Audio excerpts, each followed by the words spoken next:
Thank you, Mr. Chairman. You know, I too feel that very concerned about the sequester and that would certainly cut into capability. But at the same time, I'm disappointed at the direction that the Department of Defense has gone, given the existing scenario for cuts. And I think that it seems to be more about defending the status quo than defending the country.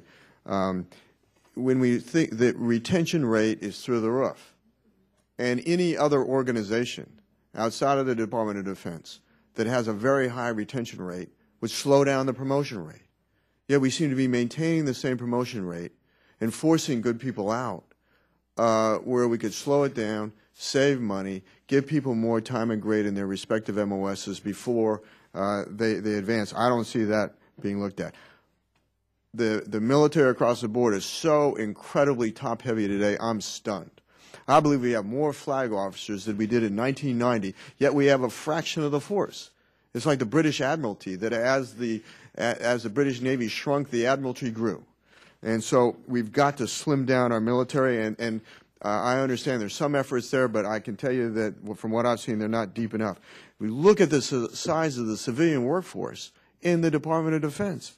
I mean, it is stunning. We have 1.42 million men and women in uniform, and we have 800,000, almost 801,000 civilian workers in the Department of Defense.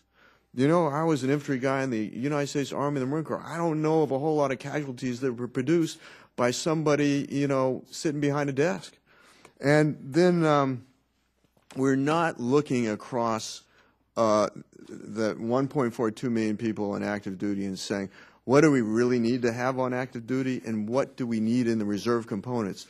Israel is a country on a continual war footing, and the backbone of their organization is the reserves at a fraction of the cost when it comes to personnel cost. And yet we're so status quo oriented, we're just doing across the board cuts, and we're not reorienting our forces as we ought to.